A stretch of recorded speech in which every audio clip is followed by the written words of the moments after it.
From the station on your side, this is WAVY News 10. Two different schools, two different communities in two different states, but the same problem. Teachers in trouble, and the stories are very much the same. And as parents asking tonight, how could this happen? The sad thing is that we have heard these stories too many times. Teachers getting in trouble for inappropriate relationships with students. Tonight, we have two cases. We'll start with 28-year-old George Brown, a teacher at Kellam High School. He faces charges for an alleged relationship that lasted 4 months. 10 on your side's Lex Gray begins our team coverage with more on this arrest. Lex? Yeah, Tom and Nicole, I'm working to find out why school administrators here at Kellam High School didn't tell parents that a teacher here had been arrested. Both police and school spokespeople say that they found out about that alleged 4-month relationship between the teacher and the student on Tuesday, and that's when they arrested him and suspended him without pay. But the parent that I just spoke to here said she's concerned about why she just now found out about it from 10 on your side.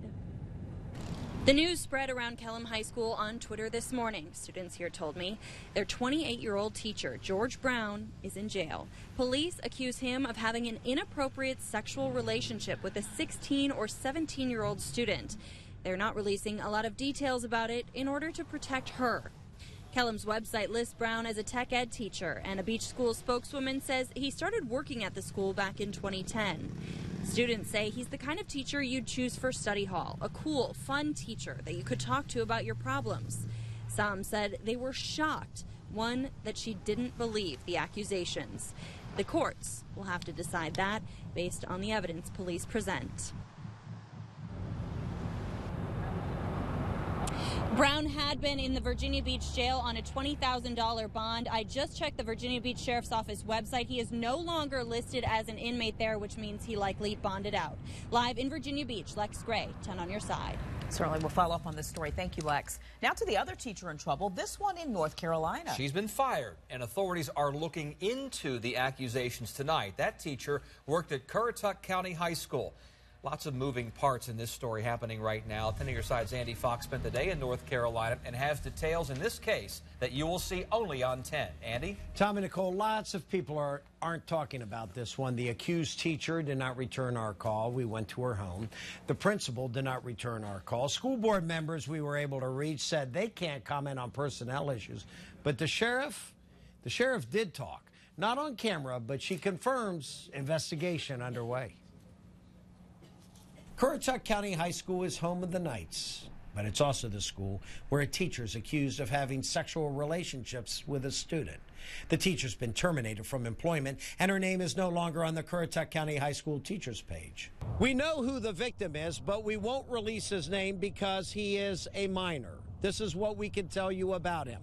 He is an 11th grader, and he went to a teacher at the school and told the teacher what had happened. That teacher went to an administrator. The administrator contacted the sheriff's office. We're told the teacher-student story started a break May 12th when top administration was alerted. We went to the sheriff's office in charge of investigating this case, and Sheriff Susan Johnson told us we have an open investigation and cannot comment at this time. It centers around on-campus and off-campus allegations of indecent liberties with a minor. We also will not name the teacher until charges are filed. We went to the teacher's home on the Outer Banks. She was at work, and a family member told me, "This is obviously a difficult time. Please leave." And now, we do know there's a search warrant on file, but it is not available for us to see because charges have not been filed, and a judge must approve its release. We'll keep you updated on this story in the newsroom. Andy Fox, 10 on your side. Breaking news on the peninsula. Newport News police are trying to get an armed man out of a home. This is happening on Adams Drive. Police have been there for about an hour now. And an officer got to the house and knocked on the door. No one answered, but at one point, a shot was fired through a window near where that officer was standing. He was not hurt. No one else is inside the home. And new tonight, state police are investigating a body underneath part of the interstate. Now we're looking at a viewer picture from under the I-64 overpass at Bayview Avenue. The body was found at about 3 o'clock this afternoon. We have no identity or a cause of death just yet. A difficult day for nearly 24 people who lived in a Virginia Beach apartment building that burned to the ground. The fire marshal says an improperly discarded cigarette caused the damage at the Legends at the Beach off South Lynn Haven Road yesterday. Today, residents are trying to figure out if they can salvage any belongings. 10 News Side's Matt Gregory has been at that complex all day long. Matt? Yeah, Virginia Beach's fire marshal said that the initial spark, that accidental ignition, spread quickly through the building. He said it's actually how the apartment building was constructed that made it so easily for the fire to spread. The fire started when still lit cigarette butts caught the corner of this apartment porch on fire. You can see the first flames in this picture here. It's where Reagan Knutson tried to stop it. I brought my fire extinguisher down and it would extinguish it, but then it would come right back. But it was staying right there, and then it just started climbing up the building. Today, Knutson looked up at her second-floor apartment as fire investigators salvaged what's left of her life. She said for a few minutes yesterday she thought it was under control. And then once it hit this roof over here, that was just kind of when I was just consoling my kids at that point, because we pretty much figured that our cats and everything was going to be gone. Within 10 minutes, she saw the fire shoot through the entire roof of the building. It spread because it went up. It got into the chase of the attic very fast, and the attic is a common attic. It doesn't have any firewalls through it. So once it got up into that attic, it had free reign, and it just spread from one end to the other very fast. Virginia Beach's fire marshal says the apartment building was up to code. In Virginia, those codes don't require an extra layer of protection. Firewalls are a good thing. It protects the building. A true firewall goes through the roof of the building, and there's no holes in it through the firewall itself. So obviously, for me, I would like to see firewalls and sprinkler systems throughout all of our buildings. But the codes aren't like that in Virginia. The investigation wrapped up, but for Knutson and her family, they continue to hold out hope to find their cats. We have found one this morning. The other one is still missing. Yeah, Legends of the Beach requires its residents have renter's insurance, and many of the residents I spoke with said they're hopeful to get all those things replaced, but Reagan Knutson told me what makes this so difficult is those things that are irreplaceable, like her cats. In Virginia Beach, Matt Gregory, 10 on your side. WAVY.com has much more on this fire, including pictures from the scene and from Chopper 10 and helpful information for residents. Portsmouth investigators are trying to determine what caused a fire at a church. We told you about this last night on WAVY News 10 at 11. This is the Pentecostal Holiness Church in the Churchland section of town. Investigators say the fire was an accident, but they aren't sure yet whether it was an electrical problem or a mechanical one at the HVAC system. The pastor says seeing this damage was heartbreaking. On that. As a leader, yes, it does hit your heart, because your heart is in such the ministry, not only for yourself, but the people that congregate here, the community, and everything like that. And so you never want to really see it hurt or anything happen to it, but we arise from it. Tonight's services are canceled. The pastor says he's not sure about services Sunday. The church is working with the insurance company to clean up and repair the system. A follow-up now to one of last night's big stories at 6. 10 to your side is digging deeper into a questionable arrest at the Virginia Beach oceanfront. We looked into police protocol and uncovered new video. You can see 3 police officers appear to be attempting to detain, then tase 27-year-old Devondre McIntyre, who got away. It appears this video was taken moments before McIntyre was arrested. In video of his arrest, you can see an officer punch him and another knee him. The incident is now under review. Today, we spoke to a man who works at the oceanfront on weekend nights who was surprised by what he saw. They do a good job. Everything around here is, handled in good conditions. I mean, you never see what I saw like this past weekend. We reported yesterday Chief Cervera did not know about this use of force incident until we showed police the video on Monday. We found out today officers have 30 days to complete paperwork after a use of force incident, but they do have to verbally notify their supervisors right away. There is growing concern about a local woman who has been missing for nearly 2 weeks. Brianna Armstrong of Chesapeake went missing May 7th. Her car was found 6 days later abandoned. in Virginia Beach.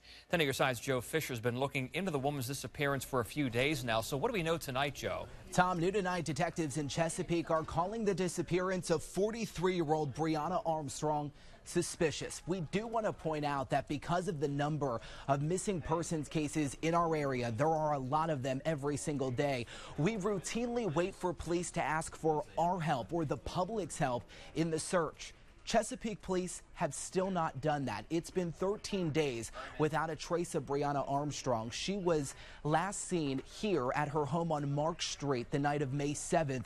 This is off Campostella Road in Chesapeake. Police say she told someone she was driving to Virginia Beach that night. We know that's where her husband lives and where she often stays, but she never made it to her destination.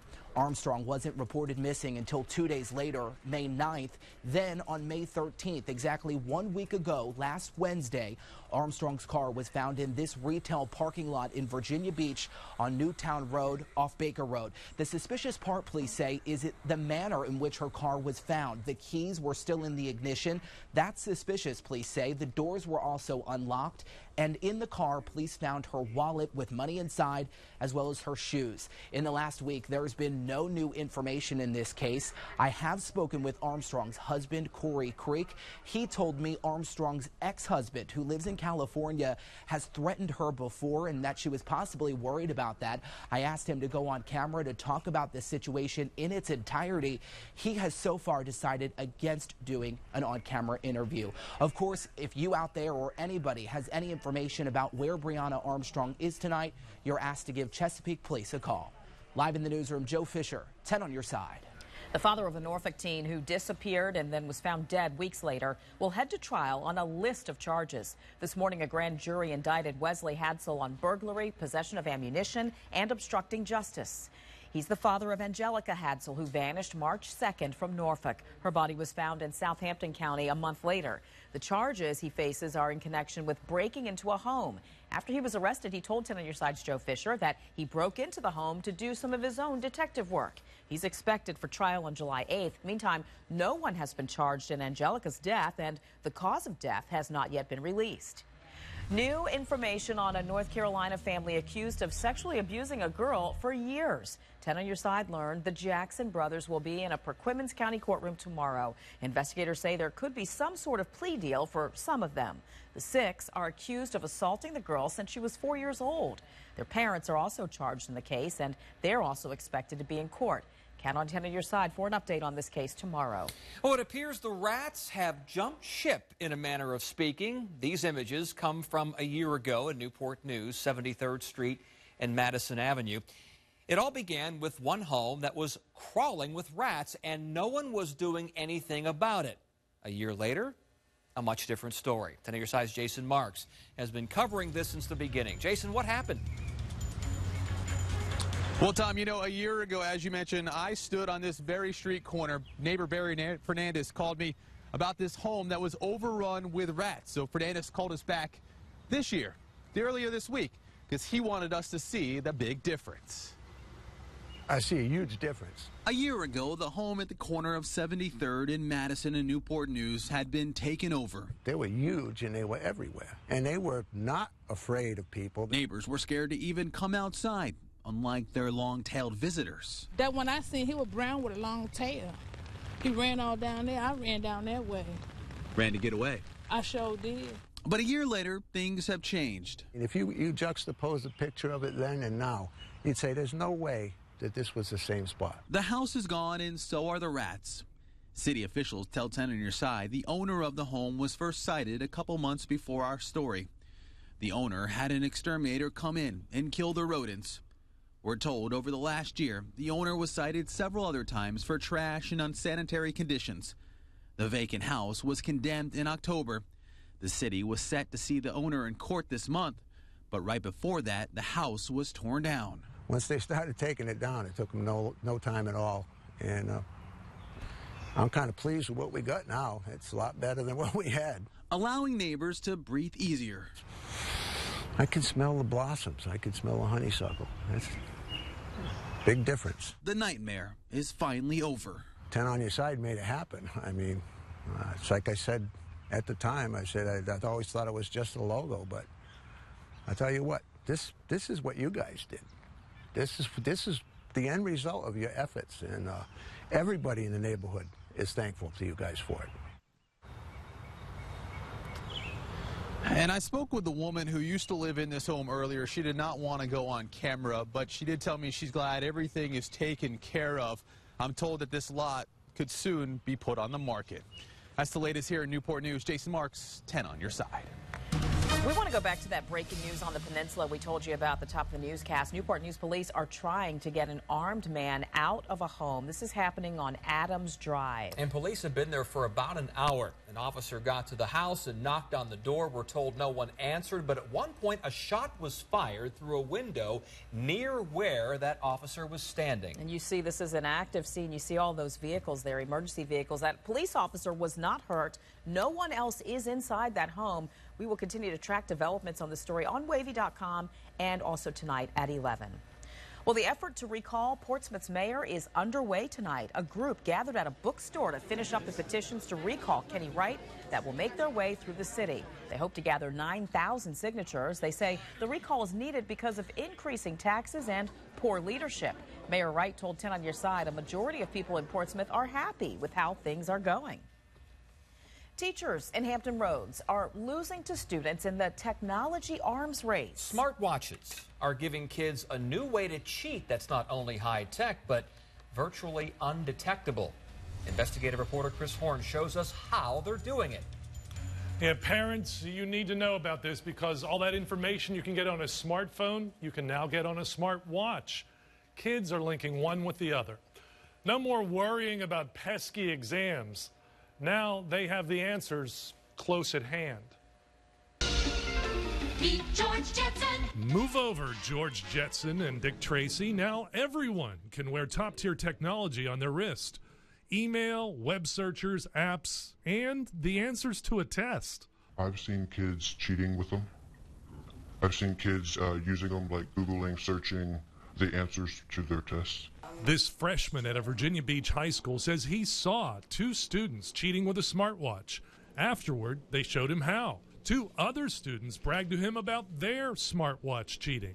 The most recent case, May 6th. Sometimes it's just the teachers don't really pay attention. Other times they'll have a jacket over top. Here's how it works. Before the test, the watch is synced with a smartphone via Bluetooth. As long as the phone is nearby, the link will work. Typically, the phone is in a backpack beneath the seat, so it's an easy connection. Tech expert Tyler Young is not the least surprised. I use Evernote, which is a popular note-taking app. Young showed us how he could transfer information from his smartphone to his smartwatch. There's the note that I just put into my phone. Young then told us what's on the horizon, and it makes the technology even more alarming. Getting to a point where you can just shake your wrist and go through all your notifications. Updates coming soon will enable you to scroll simply by rotating your wrist. How discreet could you be? How simple would it be to access some sort of notes through your watch? So I could, in turn, be just flipping through all my notifications or notes, looking at it like this without even hitting my wrist, or without touching it with my hand. Young's LG Odyssey was several $100s. This Apple Watch was even more. So where are 15-year-olds getting the money for these high-dollar gadgets? They're not. Knockoffs from China are out there for $25 or less. Could they access something as simple as Notepad? Probably. So price is not a problem. And apparently, neither is shame. They found a way to search up the answers. They bought like this smartwatch or something, and they're like, ooh, this is so easy. The Virginia Beach School Division says it's willing to investigate the claims once it receives an official complaint. Smartwatch cheating has already led some universities in Europe to ban the wearing of any type of watch during exams, even one like mine, and it's a dumb watch. Chris Horn, 10 on Your Side. Now, your Super Doppler 10 forecast with Chief Meteorologist Don Slater. Well, we've got even more changes coming up in the next 24 hours, and really they'll arrive by about tomorrow noon throughout the area. Let's have a look at what's going on. These clouds that we're starting to see, thin clouds through the area, nothing too terribly much. We're still seeing a lot of sunshine through them, and today's weather has been beautiful into the 70s, and it's deceptive because it's so nice. but it's going to come to an end. Now, I want to show you kind of step by step what's going on. I'll show you the wind factor. I've been showing you that thus far in the past hour and a half, but I want to show you what's going on with that. And you'll be able to see the low pressure area move on through the region. Here it comes, not quite yet, not quite here. It comes right on through here, and then it explodes as it moves on off the shoreline and gets a lot stronger once it moves on out to sea with some wind coming up first part of the day on Friday, through the first part of the day on Friday. I want to show you how much rain we get out of this thing coming up for tomorrow. This is tonight on through tomorrow night at midnight, tomorrow night, Friday morning, midnight, and we could see around an inch and a half of rainfall into parts of the area. And there could even be a little bit more into some of this little area right on through here. So we are going to see rainfall coming up. I want to show you where and when. Here's what's going on with our future track computer model. We'll lay it all out for you here. 9 o'clock this evening, all is very quiet. Northeast winds become southeasterly, but here comes the cloud cover and even some rain by 7 o'clock in the morning. Most of us, though, no rain. Perhaps into Surrey County in the Williamsburg area might see a stray shower. But by the noon hour, lots of rainfall into the region. Low pressure area is developing to our southwest. Here's where things are at the noon hour for tomorrow. And really, the low is arriving all the way from Memphis and moving eastward through the United States. There's where things are at 3 o'clock in the afternoon. 15, 20-mile-an-hour winds. We'll see more of a northerly wind right through here, and there's a front right on into here, and that's kind of the focal point for some rainfall through the region. That's where we could see that inch and a half of rain. 7 o'clock in the evening, still a southerly wind here, and on the southerly end of things through eastern North Carolina, we could get some thunderstorms as this cold front moves through late tomorrow afternoon. So we do want to watch out for that. And then after that, we could see a stray shower or two during the evening hours, but basically the cooler, drier air starts dropping back on in overnight and into Friday morning. As we are Friday morning at 7, Friday at the noon hour, and by Friday evening at 7, you'll note some more clouds to our north. What's going on with that is another reinforcing shot of cooler air. It'll be dropping on in. But for today, just a beautiful, beautiful day. So it's hard to realize that tomorrow we're going to see all this rainfall into the area, but we are going to see that rain. Rain chances not so great at 7 o'clock in the morning, but by noon, 3, 6 o'clock in the evening, we are seeing a very, very good chance of rain, and then it drops off by 9 o'clock in the evening. Right now, 71, 76 degrees, 69, 75. A little bit warmer again in Williamsburg for the day today. You can see these temperatures throughout the area, 70, 71, generally in the low to mid 70s, but then some upper 70s around 80 a little bit farther inland. Everybody for tomorrow, though, is likely to be into the low 70s, quite likely, because we've got a real good chance of rain. I showed you the wind we're going to see out of that. It could be 10 to 20, gusting even higher at times throughout the day. 75 on Friday, a little cooler on Saturday, a little warmer again on Sunday, and Memorial Day. So far, so good. Looks terrific. Now, join us tonight at 11. There's a slight difference between the models, forecast models, as to where everything is going to be. But as tonight we get closer to all of this, the forecast models should start agreeing on exactly when and where and how much, and I'll have all of that for you tonight at 11. A couple of our local professional athletes are in the news again, and for good reason. I mean, they're doing good things. We're going to hear from Seattle star Cam Chancellor, and another historic night for Ryan Zimmerman from Virginia Beach. The Sports Wrap is next.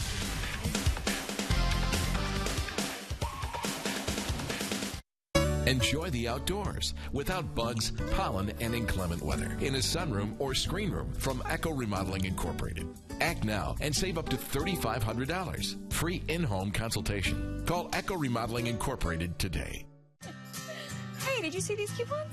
Oh, Kroger, right? Yeah, we get those. And they're low prices, too. Ooh, plus fuel points. Their brands are a really great value.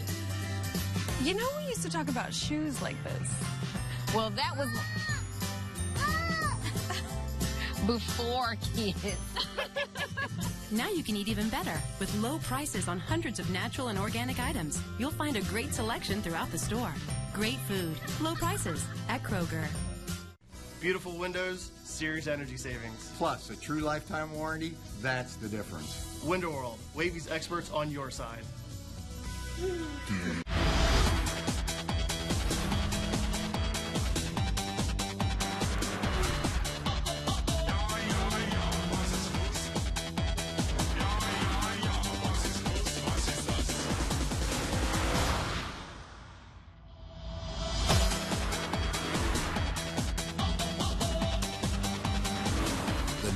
TLX from Acura.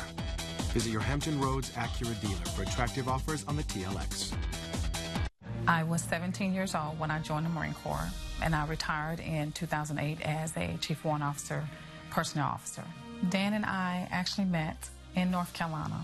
No one wants to believe that their time is limited.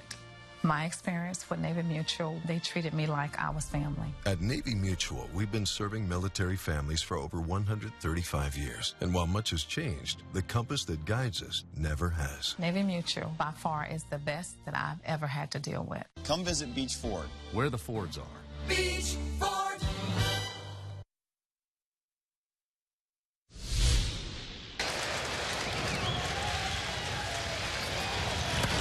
Zimmerman to right field.